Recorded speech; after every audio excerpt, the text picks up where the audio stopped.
DEF CON is the biggest hacker convention of the year. It's a place where thousands of hackers come to hear talks, to demonstrate their newest hacks. It's actually a place that's so dangerous to be on the internet that they tell you to turn off the Wi-Fi and the Bluetooth on your phone. And they tell you not to use the ATMs too, because those could be hacked as well.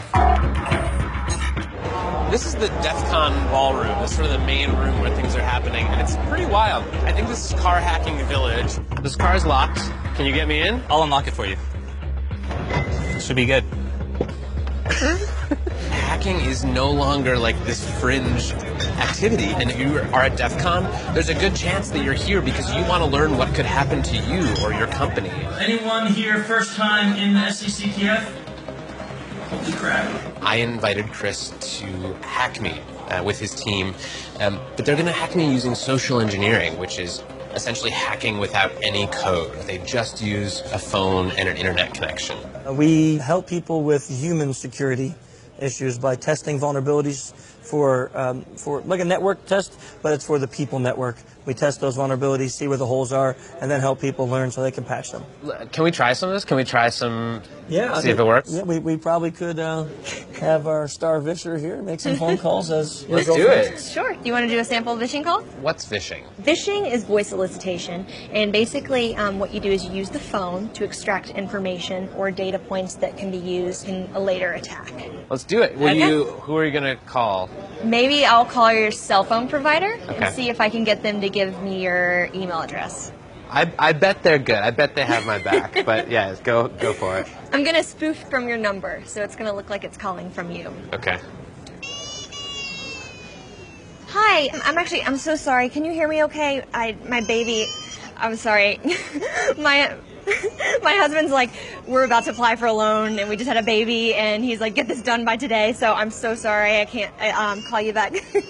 I'm trying to log into our account for usage information and I can't remember what email address we used to log the account. The baby's crying and can you help me? Awesome. In just 30 seconds, gmail.com? Jessica gets my personal email address.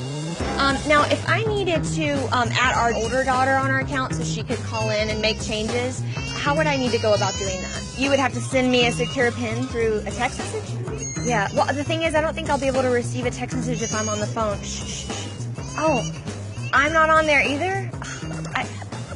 So I thought when we got married, he added me to the account. Okay, my Jessica uses my girlfriend's name and a fake social security number 5127. to set up her own personal access to my account. Wait, I'm sorry, so there's no password on my account right now? Can I set that up? She even gets the support person to change my password. Thank you so much for your help today. So she just basically blocked me out of my own account. I'll get her fed after this. All right, thank you. Holy shit. So they just gave you access to my entire cell phone account. You're gonna have to go on and change your password now because it's Jess, my name. And all it took was a crying baby and a phone call. Yes. I really thought that my cell phone company would protect me. I mean, like, this is the most basic stuff, and they're not doing it. And if they're not doing it, you know all these other businesses aren't doing it either.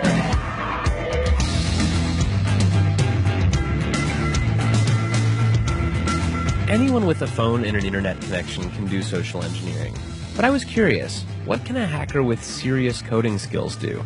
Well, DEF CON is the world's biggest hacking convention. It's hacking everything. Hacking social, hacking hardware, hacking software, hacking various systems.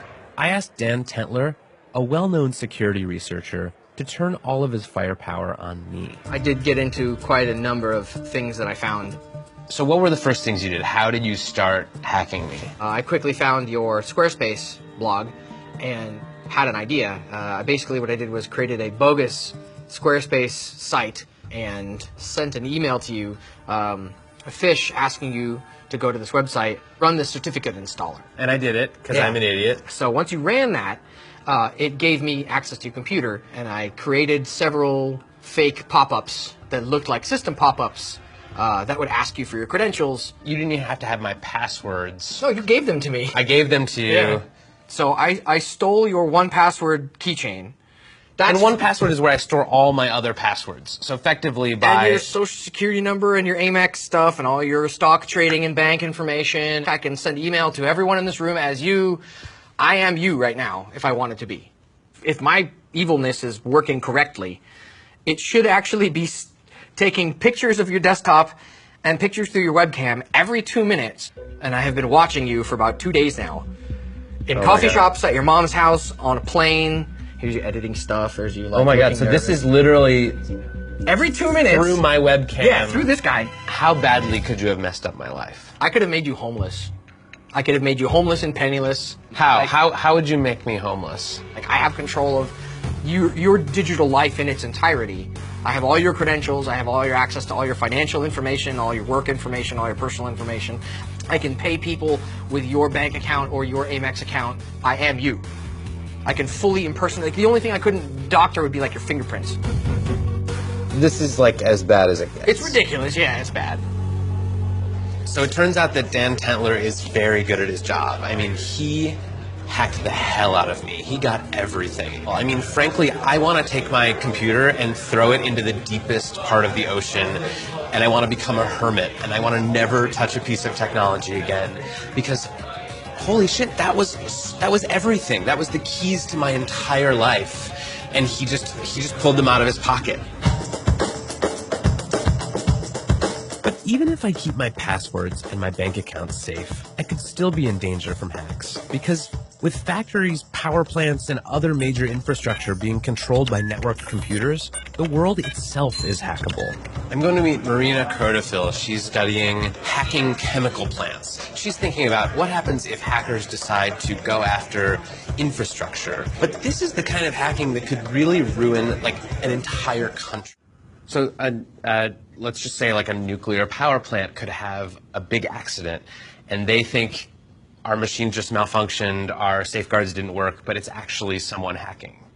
Yes, but the worst case scenario, if it will be incompetent or unskillful attacker who does not understand what he's breaking in, and that they will do something with a large or extensive collateral damage. But probably most scariest is hacking the satellites, because now everything navigates with a GPS. So basically, even the huge oil tankers in the sea, they're completely navigated automatically by the signals from the satellites. So by simply disrupting the satellite signals, you can lose the entire tanker, and or the aircraft can collide. There's almost too much for me to worry about here. I'm almost just sort of numbed. People keep telling me, oh, this could get hacked, and that could get hacked, and this other thing could get hacked, and oh, chemical plants could get really hacked. And at some point, like, I've got to get out of bed in the morning. So I have to find a way to make myself feel a little bit better about all of this. So I'm meeting Morgan Marquiboire, a cybersecurity consultant and the director of security at First Look Media, for some advice on locking down my digital life. Should I be feeling helpless, or can I help myself here? Do you worry about trained martial artists beating you up in the street? Not particularly. But you're aware that they exist. You're also aware that you probably couldn't do anything about it if one of them wanted to beat you up in the street. Probably not. Right? And I mean, you can actually possibly think about the danger that hacking poses to you right now in much the same terms. But the first step is actually thinking sanely about digital security, which most people don't do. So for instance, how do we protect our physical integrity? Maybe we don't walk down the dodgy alley at night, right? People who haven't spent any time thinking about digital security don't actually know what the dodgy alleys of the internet are. Like, should I click that link? You know, maybe I shouldn't install this software. And I thought I was pretty good. Like, I thought I was... It's tough. The chances that a skilled black hat is deciding for no reason whatsoever to attack you, I mean, is actually reasonably small. Like, it sort of begs the question, why, right? You could hire security people to, look after your online life, but you probably don't need to do that. We used to think of hackers as being sort of fringe characters, but now when so much of our lives are lived on these connected devices, they're power brokers. They can make or break us. I'm trying to log into our account. They stole your 1Password keychain. I mean, they know more about this stuff than anyone, and that's a power that is going to become increasingly valuable. We need to know where our flaws are so that we can be safer. And I think the best thing to do is to enable them to help us rather than shoo them away. Do you guys have any of those little things that you put over the camera on your laptop?